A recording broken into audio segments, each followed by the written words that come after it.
Nobody likes a weak Superman. But what if I told you you're going to love James Gunn's Superman? Perhaps the weakest Superman I have ever seen. Now, James Gunn has his reasons for making Superman weaker. We're building a whole universe, and I didn't want to have one guy who was so much stronger than anybody else.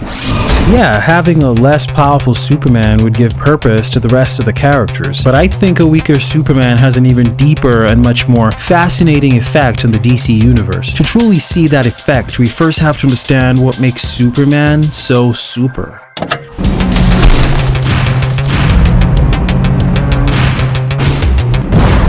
There's more to Superman than just his powers. I learned that as a kid from this Justice League episode where Toyman blasts Superman into a post-apocalyptic future with a red sun that robs him of his powers. I thought someone would have to come and save him, but Superman survives that world. He makes a sword out of a metal pipe, fights some mutated wolves and tames them, and then later on he finds the immortal Vandal Savage and together they build a time machine that sends Superman back home. Every little thing Superman did in this episode perfectly demonstrated the other half of him that makes him super. It's his mind, his intelligence, and not just his powers that makes him Superman. I mean, take a look at his Fortress of Solitude. It's filled with extinct animals across the cosmos. He managed to create ecosystems for them within his fortress so they can survive. He's a genius. And on top of that, he's incredibly strong. David Corenswet's Superman is none of these things, however. He's rash, not as brilliant or as powerful, but oddly enough, I think that's a good thing because if he's as super as a Superman from the animated series, then he'd be narratively impaired.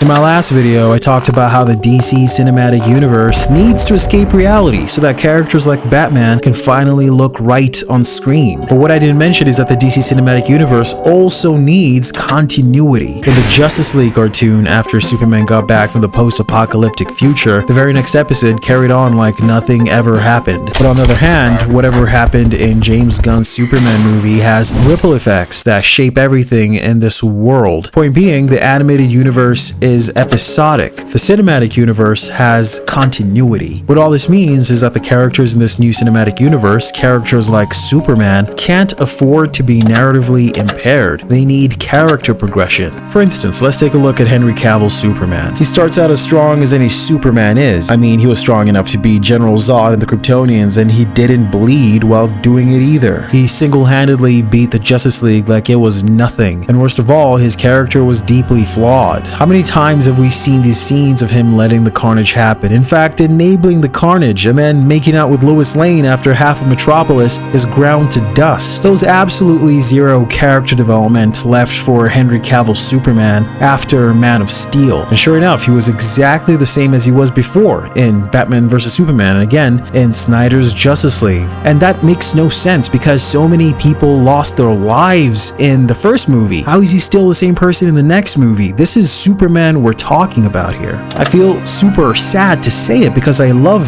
Cavill's Superman, but Man of Steel totally and completely impaired his Superman's narrative potential. And this right here is what makes Corenswet's Superman different. Yes, he has Superman's virtue almost to a fault, and I absolutely love it. But he's also lacking in a lot of what makes Superman super. And so you guys, the fans, can't help but wonder, how does he go from his inexperienced, naive personality to being the leader of the Justice League? How does he beat Darkseid, Doomsday, Brainiac, or General Zod? It's hard to picture him fighting these villains in his current state, which only means that Corenswet's Superman not only needs progression, but he also has a lot of room for it. He needs to get stronger, and he needs to adopt the brilliance, the personality fitting of being a leader. We can't keep seeing him have the same fights with Krypto. The real Superman would have Krypto under control, and if 2 movies down the line he has the same fight with Ultraman and the Engineer, it can't go the same way. The second time around, he needs to smash them. Because this new Superman we now have is so lacking in strength and the prowess of Prime Superman, it's created a massive opportunity for some fantastic comic book storytelling that we've never seen on screen before. I can, for instance, see a storyline where he learns not to hold himself back in a fight like in Superman vs. the Elite. Or maybe a storyline where something horrible happens that tilts his character from being inexperienced to being the leader of the Justice League. The possibilities are endless because Superman's story has, in every sense of the word, just begun.